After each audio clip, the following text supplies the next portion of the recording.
Bien, dans cette deuxième vidéo, nous allons utiliser le logiciel GeoGebra afin de nous calculer des quotients de longueur qui nous sont donnés sur les triangles rectangles.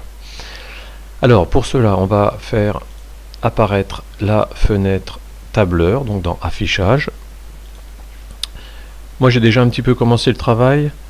Dans le tableur, j'ai marqué triangle ABC, triangle DEF. Vous faites la même chose que moi ici. Tout ce qui va concerner le triangle ABC va se trouver ici, et tout ce qui concerne le triangle DEF va se trouver juste en dessous. Dans la cellule à côté, je vais mettre juste AC. Dans la cellule encore à côté, je vais mettre AB. Et là, on voit directement qu'il nous met les longueurs de AB et de AC. Alors pour pouvoir s'y retrouver, on va changer quelques couleurs. Le rouge, c'est AC et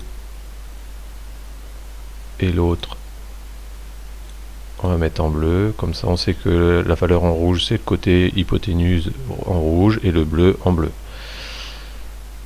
Ensuite, en dessous, on va lui faire calculer directement le quotient entre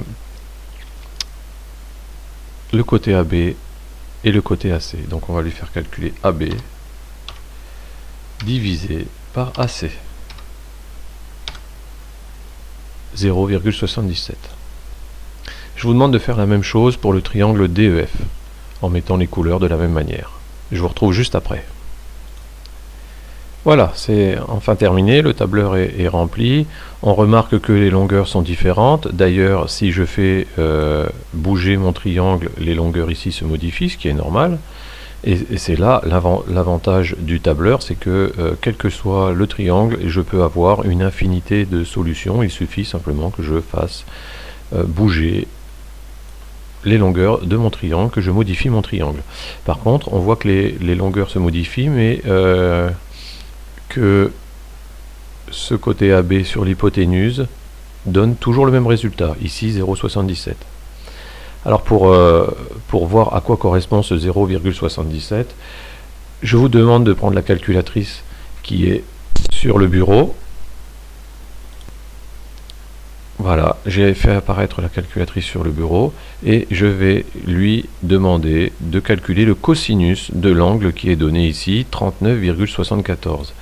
Alors 39,74 et je vais lui demander de calculer le cosinus. On remarque quoi? 0,77, c'est l'arrondi du calcul qui a été fait là.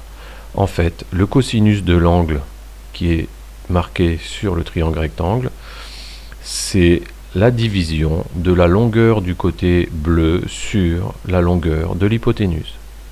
Et on retrouvera les mêmes choses sur le sinus et le cosinus et la tangente que l'on retrouvera juste après.